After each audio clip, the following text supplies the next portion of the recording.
Assalamualaikum warahmatullahi wabarakatuh. Halo teman-teman, selamat siang. Kami dari kelompok 5 akan memaparkan terkait analisis gaya kepemimpinan tipe delegatif pada tokoh dunia. Adapun anggota dari kelompok 5 terdiri dari Muhammad Nabhan Azmi, Nadia Anita Novia, dan Vira Junita Budiawati. Sebelum kita memasuki pembahasan, alangkah baiknya kita memahami terlebih dahulu apa itu kepemimpinan dan apa itu gaya kepemimpinan.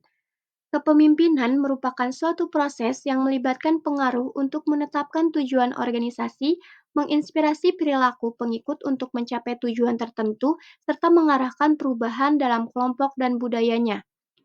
Gaya kepemimpinan mengacu pada cara seseorang pemimpin untuk mempengaruhi, mengarahkan, dan berinteraksi dengan anggota tim atau organisasi. Berbagai gaya kepemimpinan dapat diterapkan tergantung pada situasi, karakteristik individu, dan tujuan yang ingin dicapai. Teori-teori tentang gaya kepemimpinan seringkali menekankan pada kemampuan pemimpin dalam mempengaruhi pengikut untuk melakukan tindakan bersama secara sukarela. Oleh karena itu, seorang pemimpin perlu mempertimbangkan gaya kepemimpinan yang paling sesuai untuk memaksimalkan kinerja di dalam organisasi. Adapun maksud dan tujuan dari analisis ini yaitu yang pertama, mengidentifikasi gaya kepemimpinan tipe delegatif yang digunakan oleh tokoh-tokoh dunia. Yang kedua, mengidentifikasi keterkaitan gaya kepemimpinan tokoh dunia dengan prinsip-prinsip kepemimpinan. Yang ketiga, mengidentifikasi manfaat gaya kepemimpinan tokoh dunia dalam mencapai keberhasilan bisnisnya. Kepemimpinan tipe delegatif atau yang biasa disebut sebagai kepemimpinan laissez-faire merupakan gaya kepemimpinan seseorang untuk mendelegasikan tugas dan tanggung jawab kepada bawahannya dengan memberikan wewenang pengambilan keputusan. Pendelegasian wewenang dan tanggung jawab dapat dilakukan dalam waktu tertentu karena adanya tugas yang bersifat sementara waktu. Oleh karena itu, individu yang melakukan tugas dan fungsinya atas penyerahan tugas, wewenang, dan tanggung jawab dari pimpinannya, baik yang bersifat melekat pada jabatan ataupun bersifat sementara waktu, tetap dikatakan sebagai pemimpin delegatif. Adapun karakteristik dari gaya kepemimpinan tipe delegatif, yaitu yang pertama, kepercayaan. Seorang pemimpin harus mempercayai bawahannya dalam membuat keputusan dan mengambil tanggung jawab atas tugas yang diberikan. Yang kedua, otonomi. Anggota tim atau bawahan memiliki kebebasan dalam mengambil keputusan tanpa adanya campur tangan dari pemimpin. Yang ketiga, tanggung jawab. Anggota tim atau bawahan bertanggung jawab atas keputusan yang telah diambil. Yang keempat, akuntabilitas. Anggota tim atau bawahan bertanggung jawab atas pekerjaan dan hasilnya. Yang kelima, nyaman dengan kesalahan. Dalam gaya kepemimpinan ini, kesalahan dianggap sebagai bagian dari pembelajaran sehingga anggota tim atau bawahan didorong untuk berani dalam mengambil resiko dan belajar dari kesalahan yang mereka buat. Dan yang keenam, pelatihan dan dukungan. Pemimpin memberikan pelatihan dan dukungan kepada anggota tim atau bawahan agar mereka terampil dalam membuat keputusan dan penyelesaian tugas. Lalu siapa saja tokoh dunia dengan gaya kepemimpinan delegatif? Yang pertama ada Warren Buffett. Warren Buffett merupakan seorang investor sukses, pengusaha, dan filantropis terkemuka yang telah mencapai kesuksesan yang luar biasa di dalam dunia investasi. Dia juga merupakan CEO dari perusahaan Berkshire Hathaway yang merupakan perusahaan induk multinasional dan merupakan perusahaan publik terbesar ketiga di dunia, serta merupakan perusahaan jasa keuangan terbesar pertama. Perusahaan ini memiliki anak perusahaan terkenal seperti Geico, Fruit of the Loom, Duracell, dan Dairy Queen. Selain itu, memiliki kepemilikan sebagian atas saham dari perusahaan-perusahaan terkemuka lainnya, seperti Coca-Cola, Wells Fargo, Apple, Goldman Sachs, dan Bank of America.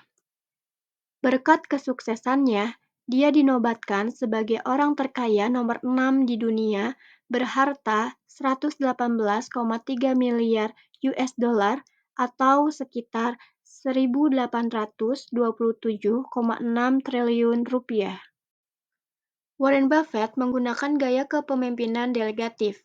Gaya kepemimpinan ini mungkin mengejutkan bagi mereka yang terbiasa dengan pendekatan perintah dan kendali. Dia sangat percaya pada wewenang yang didelegasikannya, sehingga manajernya mempunyai otonomi yang besar dalam menjalankan bisnisnya masing-masing. Warren memiliki keahlian dalam memilih manajer yang kompeten untuk menjalankan berbagai anak perusahaannya dan memberi mereka otonomi yang mereka perlukan agar mencapai keberhasilan. Dia percaya bahwa ketika pemimpin mempercayai karyawan mereka, ini membuka peluang bagi karyawan untuk tumbuh dan berkembang. Gaya kepemimpinan yang ditunjukkan oleh Warren memperhatikan bahwa pemimpin jarang campur tangan dalam urusan bawahannya.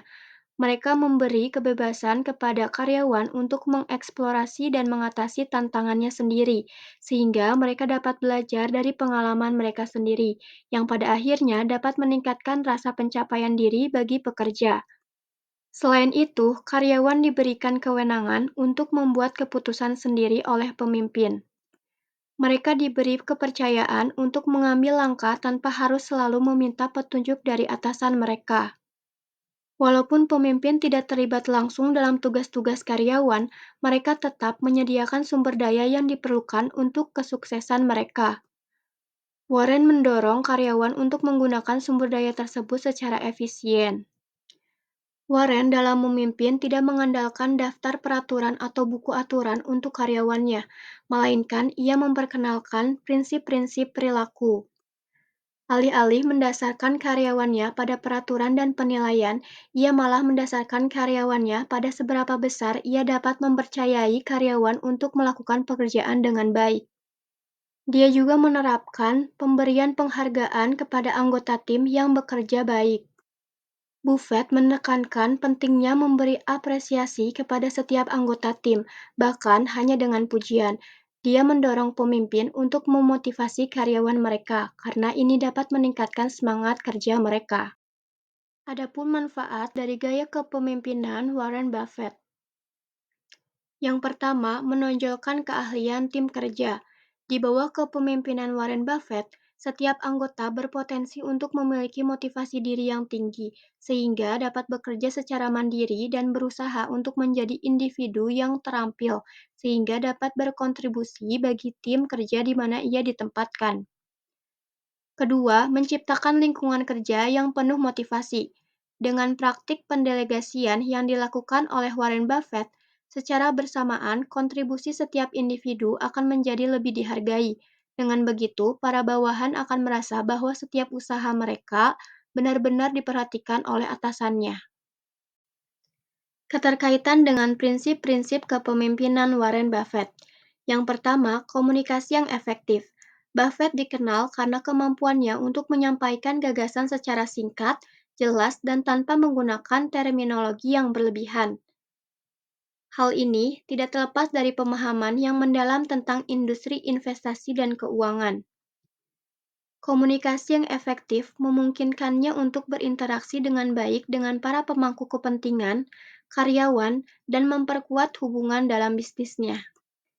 Yang kedua, transparansi. Buffett memegang prinsip transparansi yang kuat dalam kepemimpinannya. Dia terbuka dan jujur dengan ide dan keyakinannya, bahkan dalam situasi yang sulit. Prinsip ini menciptakan kepercayaan dan integritas dalam hubungan dengan karyawan, mitra bisnis, dan investor. Keterbukaan ini juga membantu dalam menciptakan lingkungan kerja yang terbuka dan kolaboratif. Yang ketiga, menghindari manajemen mikro. Dia percaya pada kepercayaan manajer yang telah dipilihnya, memberikan mereka kebebasan untuk berinovasi dan mengelola tugas mereka sesuai dengan keahlian dan gaya mereka sendiri.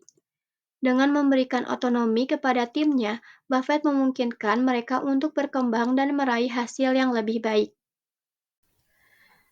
Andrew Mellon merupakan seorang pengusaha dan negarawan yang lahir pada tahun 1855 dan meninggal pada tahun 1937. Pada tahun 1872, ia memulai bisnis kayu dan batu bara bersama saudaranya. Selang beberapa tahun, ia bergabung dengan perusahaan perbankan yang dimiliki ayahnya yaitu Bank T. Mellon and Sons pada tahun 1880, yang kemudian kepemilikan bank dialihkan kepadanya. Pada tahun 1889, dibentuk Union Trust Company dan Union Saving Bank of Pittsburgh sebagai anak perusahaannya. Pada tahun-tahun berikutnya, ia menjadi sangat sukses sebagai pemodal dan masuk orang terkaya di Amerika pada tahun 1920-an.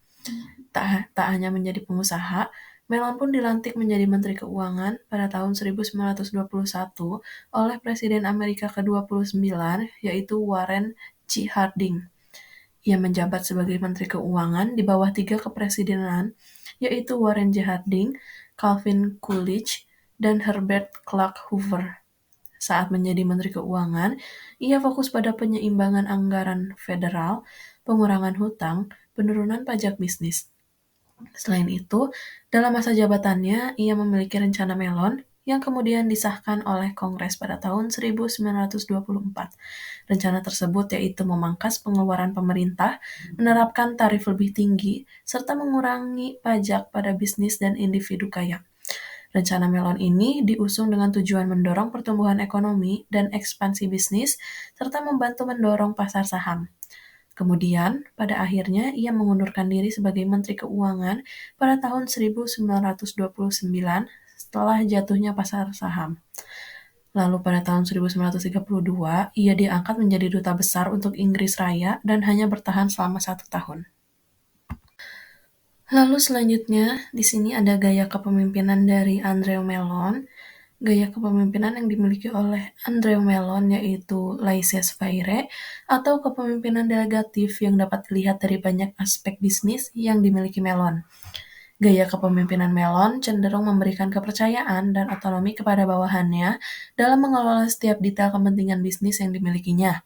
Ia lebih memilih untuk merekrut manajer dan staf yang memiliki kemampuan dan keahlian sesuai tugas yang akan dihadapi. Ia memberikan otonomi yang cukup besar kepada manajer dan stafnya di Mellon Foundation dalam memilih proyek dan membuat keputusan yang mereka anggap baik. Mellon cenderung memberikan instruksi secara umum kepada bawahannya, alih-alih memberikan detail spesifik terkait pelaksanaan tugas. Hal ini dianggap bahwa Mellon memberikan ruang bagi interpretasi dan inisiatif kreatif dari bawahannya tanpa menunggu arahan darinya. Contoh penerapan kepemimpinan Mellon lainnya, yaitu ia mendelegasikan pengelolaan banknya kepada pihak profesional yang berpengalaman. Meskipun ia tidak terlibat dalam operasi harian banknya, tetapi ia memantau kinerja bank secara menyeluruh. Selain itu, saat ia menjabat sebagai Menteri Keuangan pun, ia memberikan otonomi kepada bawahannya untuk mengelola kebijakan fiskal. Ia dikenal memberi kebebasan dalam mengelola departemen mereka sesuai kebutuhan dan tujuan yang telah ditetapkan. Dari gaya kepemimpinan yang dimiliki oleh Andre Mellon, meskipun tidak secara eksplisit disebutkan bahwa ia pemimpin delegatif, tetapi kepemimpinannya yang ia terapkan sesuai dengan tipe delegatif. Hal tersebut dilihat dari cara pembagian tugas dan wewenang pekerjaan. Lalu di sini ada peran atau manfaat atau kelebihan dan keberhasilan yang dialami oleh Mellon. Yang pertama, membangun tim yang kuat karena di dalamnya terdapat individu-individu yang kompeten, serta diberinya kepercayaan dan otonomi kepada anggotanya mendorong mereka berproduktivitas, berinovasi, berpikir kreatif, dan efisiensi. Lalu yang kedua ada memperkuat budaya filantropi atau kedermawanan, dikarenakan Mellon adalah seorang filantropis yang memiliki komitmen dan menanamkan nilai filantropi pada organisasi yang ia pimpin, mendorong para anggotanya untuk terlibat dalam kegiatan filantropi. Lalu yang terakhir, menciptakan motivasi dan semangat kerja para anggota tim atau bawahannya dengan gaya kepemimpinan yang dimiliki oleh Mellon, membuat anggotanya merasa dihargai dan dipercaya dalam menjalankan tugasnya. Hubungan gaya kepemimpinan yang dimiliki Andre Mellon dengan prinsip kepemimpinan yang dikemukakan oleh John Maxwell. Yang pertama ada integritas. Andre Mellon dikenal sebagai pemimpin yang dapat dipercaya karena kejujurannya. Ia merupakan orang yang berintegritas dan memiliki etika yang tinggi. Hal tersebutlah yang membangun kepercayaan dari bawahannya. Hal inilah yang mencerminkan bahwa ia merupakan pemimpin dengan tipe delegatif. Lalu yang kedua ada visi dan misi jelas. Visi dan misi yang jelas dimiliki oleh Mellon dalam berorganisasi. Ia berkeinginan membangun institusi yang kuat dan berkelanjutan dengan memberi dampak positif bagi masyarakat. Visi tersebut dicerminkan dalam misinya untuk mendukung ilmu pengetahuan, pendidikan, dan seni. Lalu yang ketiga, belajar dan berkembang. Melon merupakan seorang pembelajar yang terus belajar dan berkembang semasa hidupnya.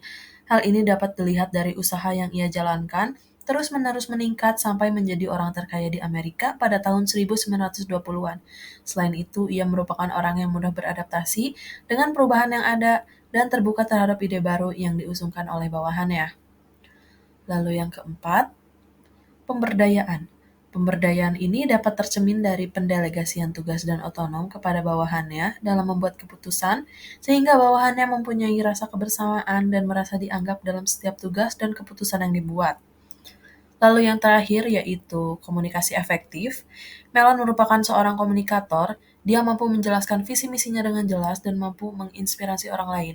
Selain itu, ia pun mau mendengarkan dan menerima feedback. Paul Allen.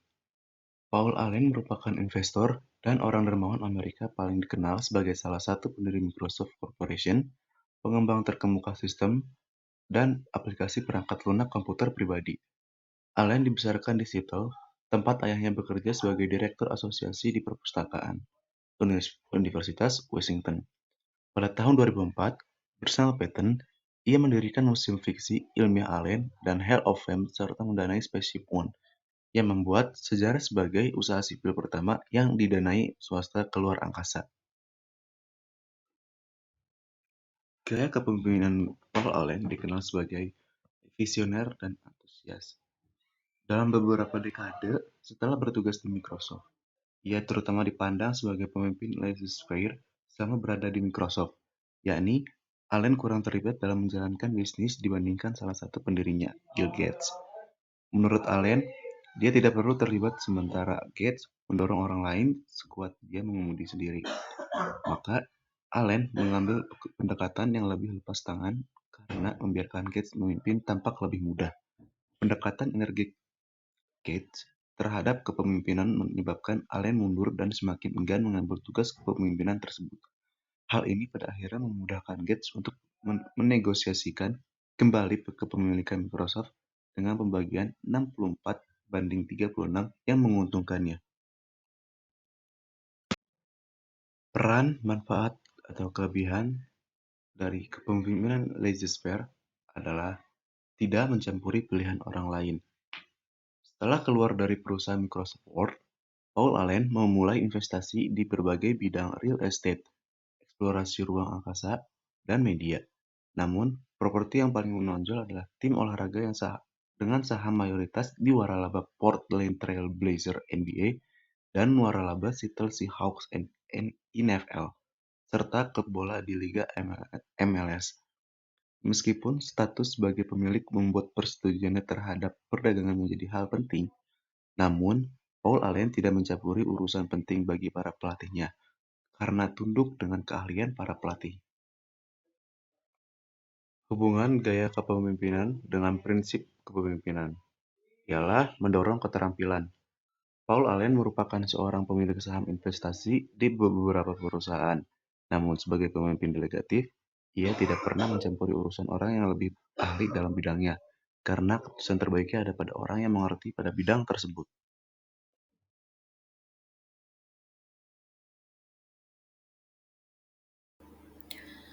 Lalu ada lesson learned.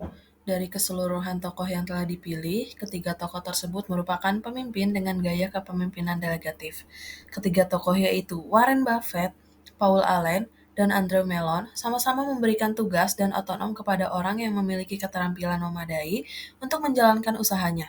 Mereka menganggap bahwa suatu organisasi dapat berjalan dengan baik jika anggota tim atau bawahan mereka diberi kebebasan dalam membuat keputusan dan melakukan pekerjaannya, sehingga memunculkan ide dan inovasi baru. Kepemimpinan delegatif membutuhkan kombinasi antara memberikan kebebasan kepada bawahan, membangun kepercayaan, dan memberdayakan individu. Dari gaya kepemimpinan tiga tokoh tersebut, kepemimpinan delegatif tidak hanya tentang memberikan kebebasan, tapi juga tentang memperkuat budaya organisasi, menciptakan lingkungan kerja yang penuh motivasi, dan memotivasi anggota tim untuk berkinerja tinggi. Adapun kaitannya dengan mahasiswa APN, yang pertama, mahasiswa akan memahami pentingnya membangun kepercayaan dan memberdayakan individu dalam konteks pembangunan dan pengelolaan sumber daya manusia di berbagai sektor. Lalu yang kedua, prinsip-prinsip delegasi dan otonomi dalam kepemimpinan dapat diterapkan dalam manajemen proyek-proyek pembangunan, di mana mahasiswa akan mempelajari pemberian tanggung jawab kepada tim untuk memungkinkan mereka berkembang, berinovasi, dan berkontribusi secara optimal. Dan yang terakhir, tidak mencampuri urusan bawahan juga merupakan prinsip penting yang relevan dalam memberi ruang bagi inisiatif dan kreativitas individu dalam mengatasi tantangan pembangunan. Lalu kesimpulan dari keseluruhan yang telah tadi dibahas, kepemimpinan delegatif atau biasa dikenal dengan kepemimpinan laissez-faire merupakan gaya kepemimpinan yang memungkinkan seseorang mendelegasikan tugas dan tanggung jawab kepada bawahan dengan memberikan wewenang dalam mengambil keputusan. Gaya kepemimpinan Warren Buffett dikenal sebagai tipe delegatif, di mana dia mempunyai prinsip kepemimpinan seperti komunikasi efektif, transparansi, dan menghindari manajemen mikro. Selanjutnya, gaya kepemimpinan dari Paul Allen.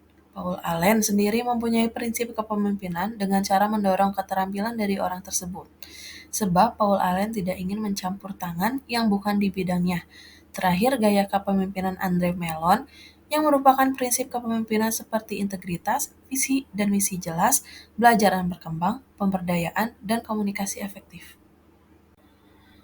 Adapun saran atau rekomendasi dari keseluruhan pembahasan, yang pertama ada saran, kurangnya pengawasan langsung dari pemimpin yang dapat mengakibatkan kurangnya konsistensi dalam pencapaian tujuan organisasi. Tanpa pengawasan yang memadai, ada resiko bahwa beberapa individu dalam tim mungkin tidak memenuhi harapan atau menjalankan tugas mereka dengan baik. Selain itu, terlalu banyak otonomi yang diberikan kepada bawahan tanpa bimbingan yang cukup juga dapat menyebabkan kebingungan atau ketidakpastian dalam menjalankan tugas. Lalu ada rekomendasi yang pertama, memperkuat sistem pengawasan dan evaluasi kinerja yang efektif. Lalu yang kedua, pemimpin perlu tetap terlibat dalam mengawasi dan memberikan umpan balik secara teratur kepada bawahan, serta menetapkan parameter kinerja yang jelas. Lalu yang terakhir, komunikasi yang terbuka dan transparan, serta melakukan pengarahan atau bimbingan oleh pemimpin kepada bawahan. Mungkin sekian penyampaian hasil diskusi dari kelompok kami. Mohon maaf bila ada kesalahan atau kekurangan dalam penyampaian informasi. Wabillahi taufik wal hidayah. Wassalamualaikum warahmatullahi wabarakatuh.